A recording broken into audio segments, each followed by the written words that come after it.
Sure. Well, I'm currently just in the mid-Pacific Islands, really, in the South Pacific. I'm about a third of the way between New Zealand and Panama or Cape Horn now. But I'm really enjoying it actually. It's really good fun at the moment. Like we had a tropical low pressure come along the other day, and that was just incredible. Like the conditions were just amazing. You know, you've got 50-foot swells and 50 knots of wind, and you're surfing at up to 30 knots.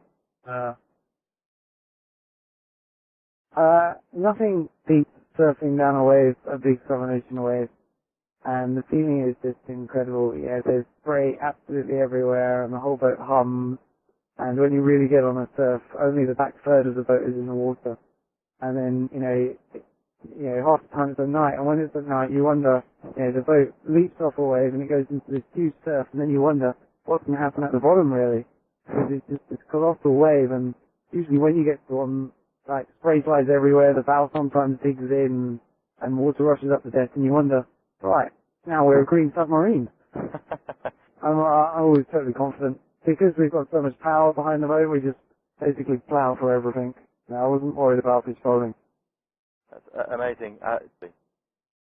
Oh yeah, Sophie Money's a great boat. I love her to bits, and she's done really, really well. Like, she just loves these strong conditions because the loads are so much, almost smaller, really, in strong conditions because, we just skate away and outrun all the big waves. Whereas in, some medium conditions, you may get the waves breaking on you, which isn't all that fun. But no, she's handled really, really well. Now that's about as difficult as they get, really. 50-foot seas and steady 50 knots of wind is pretty ferocious. But it's good fun, But I'm pretty amazed we were doing those seas myself, to be honest. I've got another tropical low coming tomorrow evening, and we will get some good downwind conditions again, but probably not quite the extent as before. So I may never see conditions like that again, but I may well. There's still a long way to go. When you are in conditions like that, you're always on the edge because you're sailing very fast and you're right at the edge of control, really. But it's great fun, and it's what I came down here for. Really, is they were the conditions I dreamed about, and that's what I wanted to see, and that's what I've seen. But no, I'd love to see it again. That'd be great fun.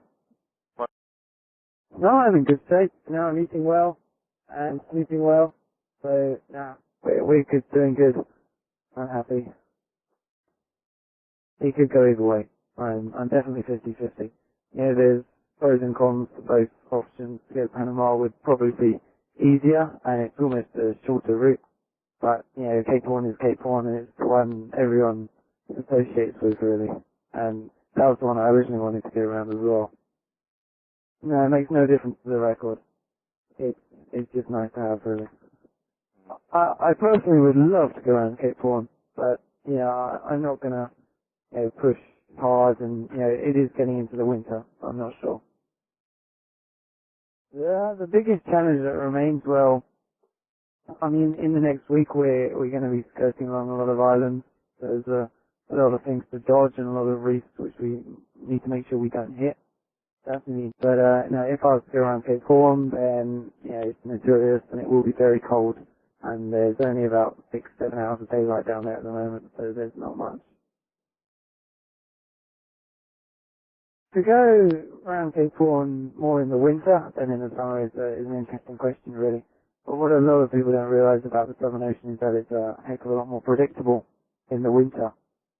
Yes, it is more, yes, it is more ferocious, and the systems that do come along are a little bit stronger and a little bit bigger. But you have the advantage that you can watch it from a long way away and track along, whereas in the summer they just spring up and can catch you without any notice. So, if there was a really good weather window opening for the Horn, then I'd probably jump at it. I think, there will always be critics of a trip like this, but, I've now sailed half around the world, and I can sail a boat like this, and I have sailed, deep into the Southern Indian Ocean, so we're at one now. Me, Sophie Money, and the Southern Ocean. No, I'm feeling really, really good. I'm really enjoying it, being out here. It's really great fun. Yeah, I'm now over halfway, which is a really good feeling. So every extra mile, I get now is a mile closer to home rather than a walk home. And yeah, I can almost see the finishing sight. You know, it's just I don't know, another 50 days now. Oh, I'm missing loads of stuff. I think good food is a real thing I miss. You know, the freeze-dried stuff is really good. Yeah, the freeze-dried food, but it is freeze-dried food and it is mush. Yeah, it doesn't compare in any shape or form to a good steak. But, you know, I do miss my friends, I do miss my family a lot. But no, I'm really looking forward to arriving back and seeing everyone. That'll be good fun. Best food so far was probably arriving in Hobart, having sailed across the Southern Ocean, the Indian Ocean.